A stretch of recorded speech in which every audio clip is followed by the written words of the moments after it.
Hello everyone, welcome back to this channel. In this video, I will show you the easy and clear steps on how to turn on tracking prevention in Microsoft Edge on Android. How to turn on tracking prevention in Microsoft Edge on Android. Make sure you keep watching this video until the end. Let's get started right away. Firstly, open the Microsoft Edge app on your Android device. This is the initial screen of the Microsoft Edge app. Next, tap the three-line icon at the bottom right of the screen. And a menu like this will appear.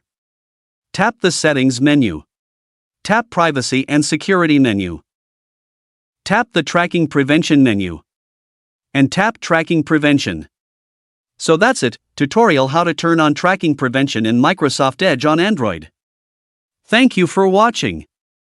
I hope this video was helpful. See you in the next video.